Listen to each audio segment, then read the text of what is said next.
যারা অবিবাহিত তাদের মনের চিন্তা কখন বিয়ে করব, আর যারা বিয়ে করছে তাদের মনে চিন্তা কেন বিয়ে করলাম। যারা বিদেশ যেতে পারে নাই তারা ভাবছে কখন বিদেশ যাব, যারা বিদেশ গিয়েছে তারা বলছে জীবন অনেক বড় একটা ভুল করলাম। যারা চাকরি পায় নাই তারা হতাশায় আছে কখন জানে চাকরি হবে আমার, আর যারা চাকরি পেয়েছে তারা বলছে গরু খাটানি খাচ্ছে আমার, এগুলা আর ভালো লাগে না। যাদের ব্যবসা নাই তারা ব্যবসার পলিসি করার চিন্তা করছে, ব্যবসা এস্টাবলিশ করার চিন্তা করছে, আর যাদের ব্যবসা আছে বলে যে এই জীবন আর ভালো লাগে না।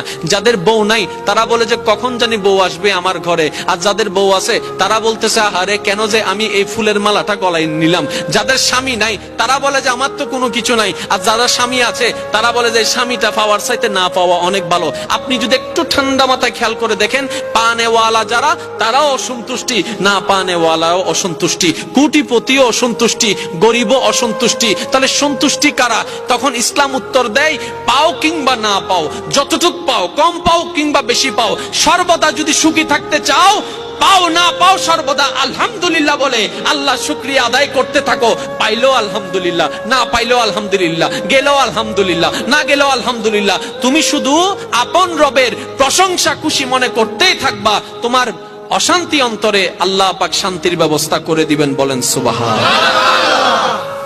আপনার আমার এই যে যা আছে কিচ্ছু শান্তি